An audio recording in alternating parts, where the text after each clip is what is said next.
Okay, so it's just like a toggle switch. So if I hit back, it'll close it again.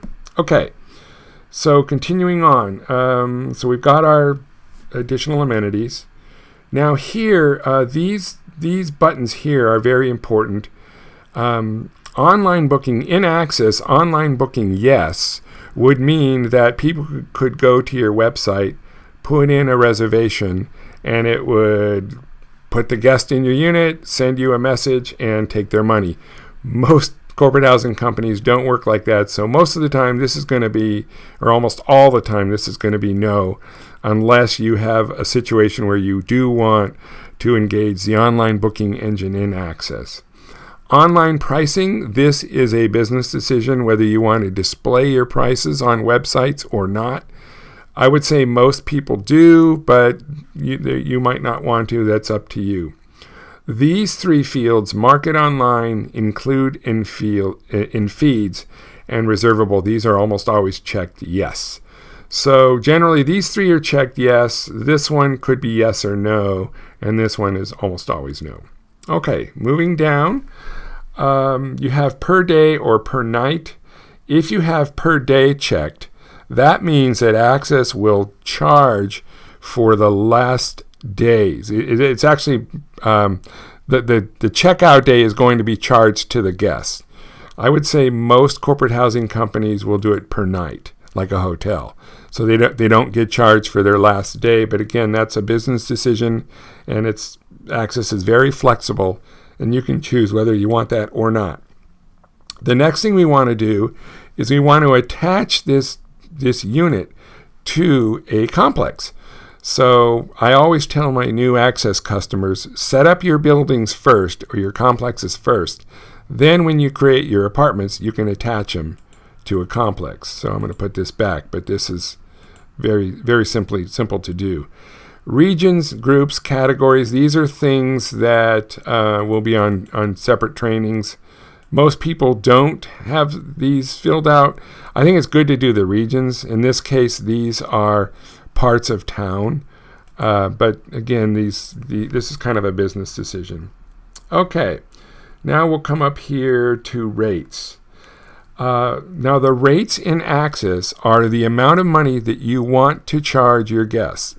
This doesn't mean that you cannot override this amount when you make a reservation in this unit. But in Aaxsys, all of the rates when you create your guest folios come from the rates that you have in the unit setup page. Again, this is easily overridden at the reservation level, but you'll want to I recommend you have both a monthly rate and a daily rate. Now, the reason that you have that, I find that about 50 to 60% of our clients will use a daily rate, and the rest will use a monthly rate. But there's times when you might want to have, when a client will say, I need it to show by month, or I need it to show by day. So if you have this in here, then it makes it a lot easier when you make the reservation. You can choose which rate you want it to have. Plus, having both of these filled out is important when you push out to various websites, because some of the websites demand that you have a daily rate and some don't care. So it's just better to have a monthly rate and a daily rate. Oftentimes the daily rate is just this number here divided by 30. Again, that's up to you. Okay, so we've talked about this. Now, if you charge a deposit, you're going to want to put it here.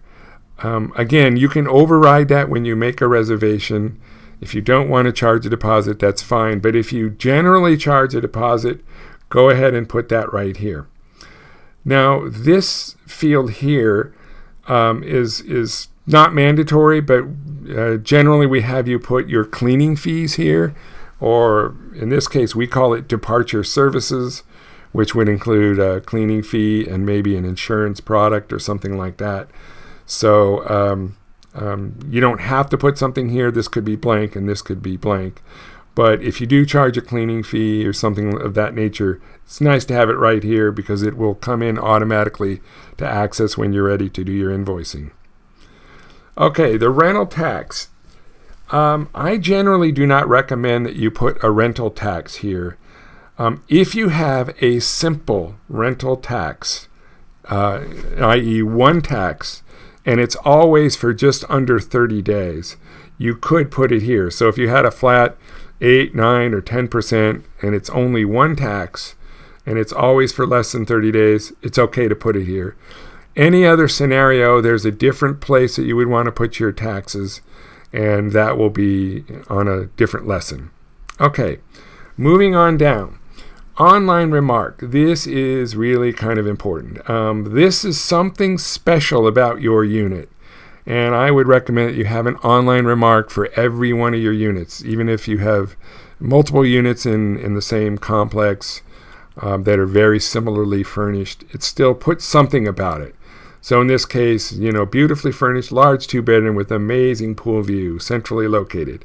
So you want something that kind of shouts out something special about this unit.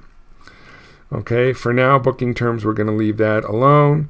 Contact information. This is who people would contact if they like this unit. So this could be a person's name. This would be your reservation phone number and your reservation email address. So many corporate housing companies will just put reservations here because somebody would contact reservations or more than one person, and then you might have an email address that says sales@yourfurnishedhousing.com or info@yourfurnishedhousing.com or reservations at. So just put whatever email address along with this contact information that go together. If you do have a person's name, that's okay. Just make sure that you put that in both locations.